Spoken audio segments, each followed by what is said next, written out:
Hello, my awesome nerds. It's me, RuthAnn Thompson of GeekChic Promotions, and I'm back. As you can tell, I just came out of my con coma because we've been hitting a lot of conventions kind of non-stop this year. So I'm here with you guys. Let's chat. It's been way too long since we had a Ruse Day Tuesday to kind of chat and hang out. So please come join, and we're going to just kind of catch up, talk about all of our favorite stories of the cons this year, because there's been a lot, and it's been great and grand, and I look forward to chatting with you all. I've missed you. I've missed you all very much. So let me just share this around a little bit so we can try to get more of you all watching and chatting with me. Hello! And then we'll start talking about all the cons we've been to this year, because there's a lot of conventions just in the month of May. I did not realize it is now like all about the month of May when it comes to conventions, because the con season is starting more and more early. So let me share this one more place. Ba-ba-da-ba-ba-da-ba.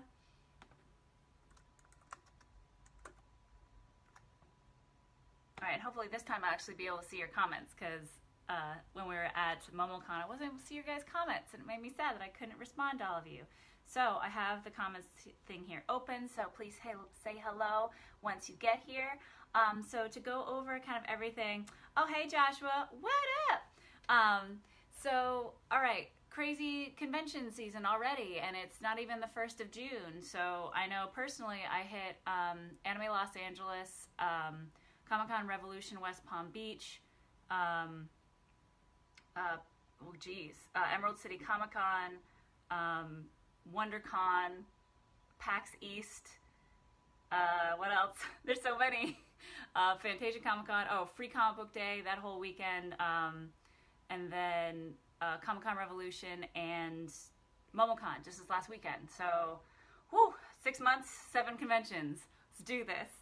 So, where I just came from was doing the amazing Comic-Con Revolution 2 weekends ago, which was incredible. It's an incredible show. If you guys haven't been to it, you must go. It's in Ontario, California, tricky, in Inland Empire. It's its 2nd year, and the reason it's called Comic-Con Revolution is because it's going back to the basics of what conventions, comic book conventions used to be, which was comic books, versus the movies and the TV shows and the whatnot. So it's an incredible show, and I'll love to tell you guys some stories about that during the stream. And then also MomoCon, which was just a couple days ago, hence the sleepiness, me trying to catch up with sleep. So tell me, you guys, what conventions you've been to, because I know even this last weekend it was, there was MegaCon, there was Anime Convention Pasadena here in Los Angeles, there was Phoenix Comic-Con. I had a lot of friends over at Phoenix Comic-Con, so let me know where you guys were. I know, Neo, you were at Phoenix Comic-Con. I'd love to hear about your experience there. I've heard nothing but great things about that show. If it wasn't the same weekend as MomoCon, I would have been there as well. So I do need to tell some stories about Comic-Con Revolution, and again, you guys jump in with any stories that you guys have. So as you know, me and my business partner, Chris, we do the programming and panels for a lot of different conventions, but especially Comic-Con Revolution. So we had a lot of fun putting together some really awesome panels. That what sucks about doing that is that we're so busy running them, we don't get to sit and watch them. And there's some incredible panels, like we did a Power Rangers panel with Neo and the original Rita Repulsa, which was awesome. And then I happened to find out that through mutual friends, I knew the guy who wrote the original Go-Go Power Rangers theme song. And I brought him on board, and he did a lot of the music as well for the show. So we did that panel, and I didn't get to watch it, but I heard amazing things. It was like one of our most packed panels. It was great. So Joshua says, unfortunately, I haven't made it to any of my summer because summer is packed with filming. But that's awesome, Joshua. Congratulations on that. I went to Baby Metal instead at KameHaCon. Oh, awesome. I was actually supposed to be a guest at KameHaCon, but they kind of messed up setting it up. Joshua, tell me more about KameHaCon, because I've been really interested to hear, because I think it was its 1st year of being a fan-run Dragon Ball convention. So tell me more about that show, because I missed it. I had to be here for Free Comic Book Day, so tell me more about that. Because, yeah, I was really interested in that con because, of course, a big old Dragon Ball nerd wanted to be there. It was awesome.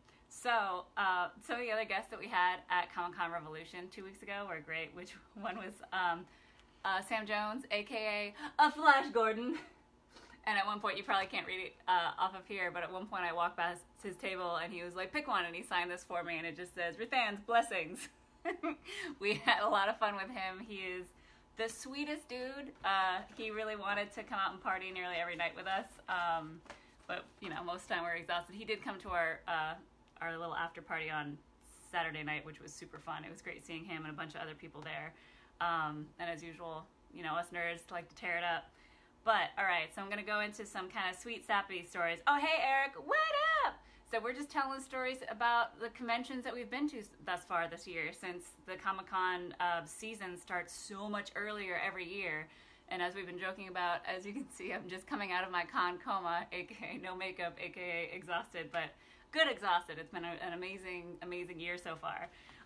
So one panel, and I didn't tell the story directly to the man himself because I didn't want to embarrass him, but it really made me excited. Eric says, again, that Flash Gordon poster is really cool. Isn't it? I'm pretty stoked about the one I picked, and that he was just like, he just wanted to sign it for me. So I got to get this framed, put it, I don't know, like right here, maybe? I don't know. We'll find a good place for it in this crazy nerd den that I live in. So if you guys didn't see, please watch it. It's an incredible, incredible panel that we did with Paul Jenkins. He is, if you Google him, he's pretty much done everything. But one of the main things that we were talking to him about is that he wrote the original Wolverine origin story. And I have had this comic book since it came out, because obviously big X-Men fan. And, you know, you never think you're going to ever meet these people, you know, back in the day when you first started reading these comic books, let alone be friends with them. So it was a couple of conventions ago that Paul Jenkins, because he's known Chris for many years, and we were hanging out, and he's just an awesome guy, and we came up with doing this Nerd Rage panel for the last show. So again, if you haven't seen it, it's on our Facebook, it's on our YouTube, go check it out. It's an incredible panel, because he speaks so eloquently about this, because we kind of came in at it as our normal, like, we're gonna nerd rage about this, and like talk about how the movie sucked and da-da-da-da. And he came at it at a very, like, heartfelt level about talking about the first couple chapters of this comic book is basically an autobiography for himself. And it was amazing to hear and to listen to, because as passionate as somebody like me is about when I read these comic books and how much love I have for the X-Men and the storylines, you forget, you kind of get jaded once you start meeting these people who worked on it, that they also were super deeply passionate and are super deeply passionate about these projects. So it was pretty amazing to have him be so raw and open about talking about that. So if you guys haven't watched our Nerd Rage from 2 weeks ago, please go watch it. It's on YouTube and on Facebook. And he did end up signing this book that I've had for ever since it came out. And he says, RuthAnn, you lovely, beautiful, angry nerd. Paul Jenkins. That was one of my heartfelt moments. Let me catch up on what you guys have been talking about since I've been telling that story. So Joshua was talking about the Kamehacon because I was very curious. He said, my brother went and said it was wild. Just about any piece of merch you can imagine, then they had all 3 Vegeta voice actors together for the first time ever. That's pretty dope. Good on Chris Sabat for coming out. I know that was, I'm sure he got a little bit of flack from the official people. That's awesome. I would have really loved to go to that con. For those who are just queuing in, we're talking about all of our favorite stories of the conventions that we've been to this year so far. And that was just about Kamehacon, which is this first year Dragon Ball Super, or Dragon Ball in general, fan convention that happened the first weekend of this year, or this month, May. Oh, so tired. Michael Powell. Hey, Michael. Hi, missed you. Gosh, it feels like forever since I've seen you. I was at Anime Pasadena and then Star Wars Reads Day this past weekend. Awesome. Michael, tell me about Anime Pasadena, because I was really sad to miss it. I was over at MomoCon in Atlanta, Georgia, and I know it was his first year ever, run by one of our good friends, Alvin. So tell me how Anime Pasadena was. I'm really curious. Eric says, you look great, Ruth. Thanks. I can tell you're having a relaxing day from going to cons. I saw that video on the panel too. Oh, awesome. I'm glad you saw the video. Good, because I definitely have the feels for that, for having Paul Jenkins on there and talking about Wolverine origins and all that. It really made me feel good. Michael, I did see that you cosplayed as Mr. Satan. Well done. I meant to comment on one of your photos. It was very well done, sir. Good job. Oh, hi, George. Yes, I am the crazy lady, and thank you for the happy early birthday wishes. Michael said he also hosted a Super Saiyan Yell and trivia contest as Mr. Satan. Good job. That's good going. I wish I was there. That seemed like it was a total blast. And it was a very packed con. Good. I like to hear that. I like to hear my friends succeeding at their conventions, and I love people just getting together in general to nerd out, because that's what all conventions are for. That's what it matters about. All right, so more stories on my side. You guys, please keep filtering in stories of your favorite experiences at the conventions you've been to this year. Please go ahead. So also at Comic-Con Revolution, hold on, I need to take a drink of water. As most shows, we always have cosplay contests. Cosplay contests are the best because you get to, for me, it's the kids that are my favorite, because they get super stoked and super wowed by everything, and especially the up-and-coming cosplayers that come out. So at this was our largest, at Comic-Con Revolution, this was definitely our largest cosplay contest ever. We had so many people come in to participate and all that kind of stuff. And there was one lovely little girl. She was 13 years old. It was her first convention ever, her first costume ever. And she was Squirrel Girl. And her mom was a little nervous because it's, a lot of big crowds, a lot of yelling. And she's like, can I stick with her? I was like, sure. If you want to go on stage with her, that's perfectly fine. And this little girl ended up winning the Best Youth category. And the entire time, as soon as she won the award, she was just bawling and crying out of joy. And it was, if you guys haven't seen the pictures, go to Comic-Con Revolution. It's the sweetest. It my little soul. It was so sweet. My heartstrings were pulled. It was so good. And that's what you do this for, right? I mean, this is why we go to conventions. This is why we run conventions. It was just a really magical moment. It was amazing. Henry said, I met her. Oh, yeah, because you were there, Henry. Hey, Henry. He says, I met her, and she let me pose her stuff with Squirrel. I love it. That's awesome. Yeah, she was wonderful. She was so excited, and she had a great time, and that's all that matters, right, at the end of the day. So that was a super, super fun, super successful convention. And then back down. Eric says, I'm going to be pretty busy at our convention here in MS in a month. So you're not the only one getting in the con life. Oh no, I know. That's what's great about conventions now, is that they're everywhere now. I wish I could hit every convention, but there's so many. Every state has their own. So Eric, tell us about what that convention is and what's going on there. Michael says, was super sad that I couldn't have made it to Comic-Con Revolution. Had to work that weekend. Hope to make it to the next one. Maybe a panel or something. We'd love it. Let us know, Michael. We'd love to have you on a panel, and I can tell you're an awesome moderator, so we might steal you for that. I'm not gonna lie, but and then so Comic-Con Revolution was amazing. There's probably so many more stories that I'm completely forgetting because there's just so many. O'Neill asks, am I going to Anime Expo? I most certainly am going to Anime Expo. I don't think I have any panels or anything like that. I did pose a couple panels, but so far I haven't heard back, so I'm assuming that's a no-go. But I will be at Anime Expo for sure. We'll figure out if we're going to do any sort of meetups or anything like that, but I'll definitely be there because that's one of my favorites to just go to and have a good time. Super stoked about that.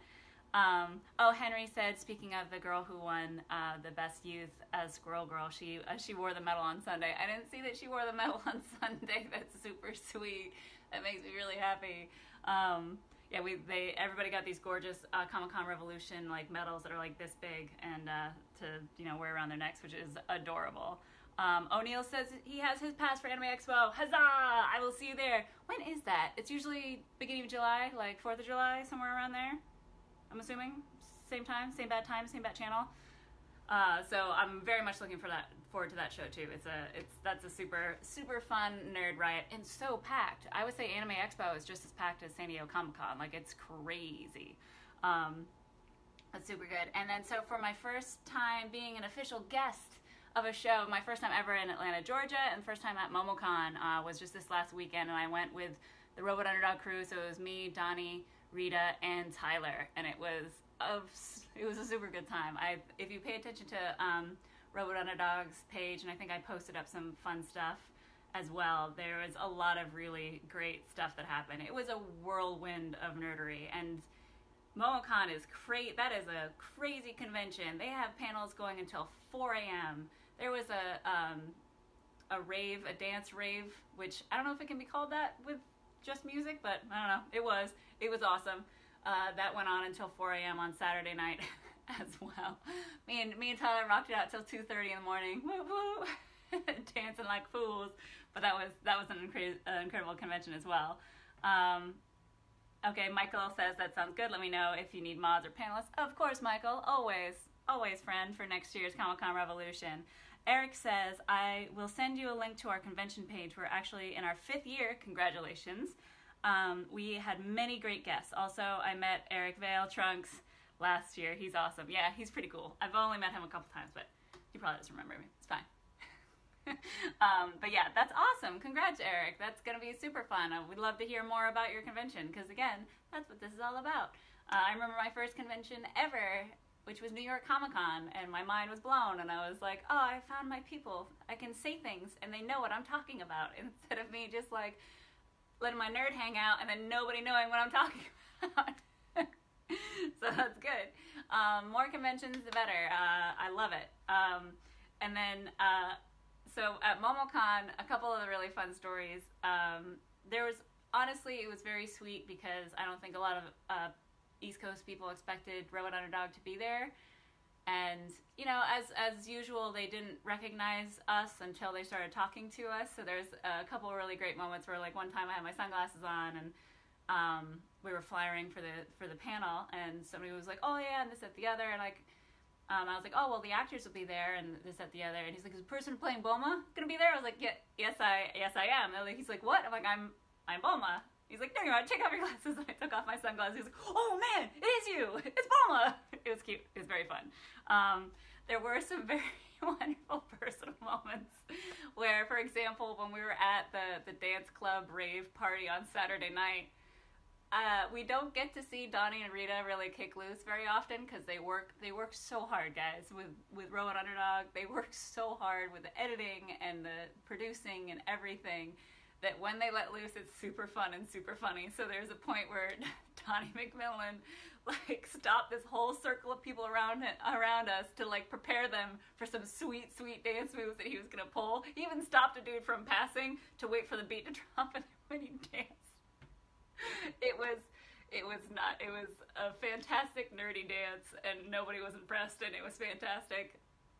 It's not a great story to tell because you had to be there. It's pretty great. I'm kind of glad nobody recorded it because it's just for the 4 of us. It's really ridiculous. Michael says Ronin Expo is going to be next weekend. What is Ronin Expo? I am so curious. Is it? I don't know what that is. Tell me more, Michael. Tell me more what this convention is going to be. Eric says New York Comic Con was your first convention. That's the first. That's awesome. Yeah, thanks. I had just moved to New York. I was a little 18-year-old because there wasn't any conventions up in Vermont at the time. But there is a Vermont Comic Con or Comic Expo or something at least twice a year. And I really want to go there because it'd be so much fun to go to a convention that's in my home state. Whoop, whoop. But yeah, New York Comic Con was my first. And then I went to the first ever New York Comic Con anime show, which I think was 2007. Maybe I'm wrong. I don't know. But that was also super fun. That was one of my first as well. Hi, Sandy. I see that you're watching. Hi. We're just discussing all of the conventions that we've been to thus far this year, our favorite stories, maybe our favorite mishaps, all that kind of good stuff. So bring them on in. And hi, James. Good to see you. O'Neill says we're discovering new conventions. Yeah, there's so many conventions pretty much every weekend somewhere in the U.S., let alone the world, I'm sure. I know MCM in London was just last weekend as well. So if there's anybody here who is at MCM London, let us know, because I know that ReedPop just recently took that over, or this was the first time that ReedPop was taking over the MCM London show. So if anybody has anything they want to say about that, let me know. Michael says it's a one-day anime con in Little Tokyo this coming Saturday, run by my friend Danny. It's the third or fourth this year. I live right next to Little Tokyo. I want to go to there, Michael. Let's talk off screen about that because I want to go to there. Yeah, me and anime shows obviously get along just fine. That's awesome. Gosh, there's so many cons, you guys. Now, as we're discussing like all of our favorite stories and our favorite conventions coming up, let's talk about if we think this is a good thing that there's a lot of conventions or if it's going to kind of be a bubble bursting type of situation. Hi, Zeno. My first con was 1980. I'm glad I got to experience cons before all you movie and Disney and cosplay dweebs ruined them. Well, Zeno, do you really feel like it's ruined it, or do you feel like it's added different? Because we all nerd about different stuff. So we have our cosplay nerds, we have our Disney nerds. So do you feel it's better to have separate conventions for each person or each kind of nerdery? Because obviously you're still going to need those people because, you know, we all have our different flavors of nerds. But I see what you're talking about, and that's one reason like there are conventions like Comic-Con Revolution that's just about comic books, and it brings it back to the basics versus calling something a comic book convention, but then it has nothing but, as you mentioned, Disney, TV, movies, like stuff that doesn't have. I remember the first time with San Diego Comic-Con that it was like Twilight was there or something ridiculous, and I was like, that's not comic books. Okay, get the F out. Like, no. But you still need to have those conventions because people still want to meet up and see those people. So do you think we should include all of it into a general conventions, or should we be separating everything out so like there's only those hyper-focused conventions for everybody? But yeah, so let me know what you guys think as we're discussing our favorite conventions this year, because there's already been a lot, guys. I don't know about you. It's crazy how much every year it seems like the con season just starts on January 1st and ends on December 31st. Like there was even a convention I think in Texas over the New Year's Eve weekend last year, so I don't know. Michael says, while I love there's so many cons now, I also feel it's a bubble that's gonna pop at some point.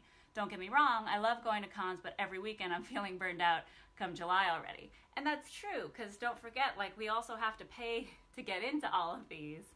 So it's a lot for the consumer, it's a lot for the exhibitors, the panelists, the guests.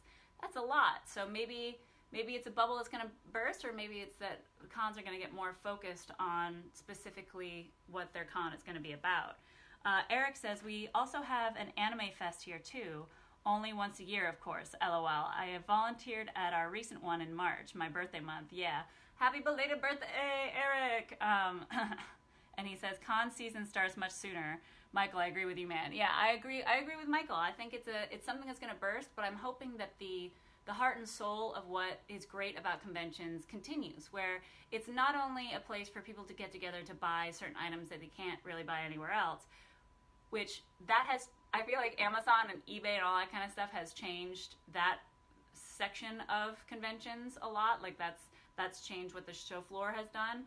Though, admittedly, there are still things that you can get on a convention floor that you cannot get online. I have finally got a figurine of Bulma that I tried to get on a show floor, and the guy I was with at the time was like, oh, you can get that online for cheaper. And by the time I circled around, all of them had been bought out and they couldn't find them online.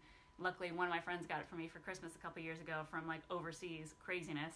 So there is that, but also the magic of conventions is having where groups of people get together and nerd out about their favorite things, which you can't really do on day-to-day life. Like it's like kind of like a little nerd vacation almost. And I love them so much. I love the fact that I whenever I go to a convention, I'm like, I'm with my people, like you understand me, and all the amazing cosplays. And you know, there's a lot of cosplay haters, but if you love what you do and you love being a certain character and showing off your talents in that way, or you love doing mashups, mashup ones are legit.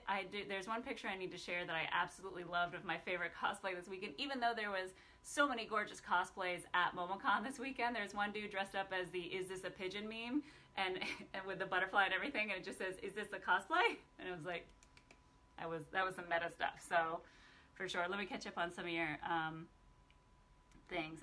Michael says, since I go to a lot of cons due to work, there are almost no break for me now. There's cons even during the fall and winter season now. No, it's true.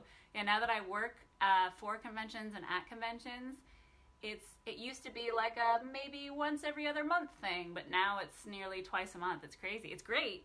It's a great life. I love my life. It's great. Oh, and O'Neill mentioned exclusives. Yeah, so that's another reason that we have convention is for those exclusives and getting those signings and be able to meet those specific celebrities, whether they're celebrities like movie celebrities or they're just like a YouTube group or something like that, somebody that you really connect with and you get to finally meet and have an experience with, even if it's just a signature or a selfie or whatever. Personally, I've always been somebody, I prefer selfies over signatures. That's just me. But then again, of course, I was just like, look at this signature and that signature, and it's so sweet. It's memories. That's the magic about it. Michael says we have no weekends now. It's true. It's a rough life. Somebody's got to live it, and it's wonderful. Convention life, I wouldn't give it up for anything. It's because what matters is like the stories that I told at the beginning of this live stream of the little 13-year-old girl who had never been to a convention before, never made her own costume before, and she won Best Youth for her Squirrel Girl costume and just had the best time ever, and she wore her medal for the next day of the convention, and just these people who have never experienced a convention before and get to have these magical experiences, and it's why we do it. It's why we go to conventions, it's why we run conventions, and it's all so wonderful. And so speaking of what conventions we have coming up, honestly, at this point, I know that there's Anime Expo, and I'll definitely be there. San Diego Comic-Con, me and Chris will be there the entire time. I don't know if we're going to be able to do our we are signed up to do a live stream of our Nerd Rage. If you can see the shirt. So we're not sure if that's going to happen yet. But yeah, so there's more conventions coming up, guys. There's so many. I know we're planning on New York Comic-Con. But that's October, guys. That's a long ways away. But it's super excited. Michael, yes, I will see you at San Diego Comic-Con. And I agree, Eric, it's so much fun doing conventions, but they are very draining. As you can see from my poor little face, they can be very draining. And I'm about to go back into my con coma for the rest of the day. But I love you guys. Thank you so much for joining. We will be back here on this same channel at 3 p.m. on Saturday for our Nerd Rage. We haven't decided what we're going to nerd rage about this week. So if you guys have any idea, post to our wall what we should nerd rage about. I know Solo just came out. Me and Tyler discussed Deadpool, but me and Chris haven't discussed it yet. There's so many more things to discuss. Oh, well, Eric, if you want a Nerd Rage shirt, everybody, you can see the awesomeness of the Nerd Rage shirt. You can head to GeekChicPromotions.com. We are selling the shirt, and also we have little flasks of it now. If you saw on our live stream, we actually have that now as well, and as well as all of our Geek Chic shirts, baggies, everything. So please come on by, check that out. So yeah, guys, thank you so much again and again for joining for Ruse Day Tuesday, and we'll just catch you on Saturday for our Nerd Rage. See you then.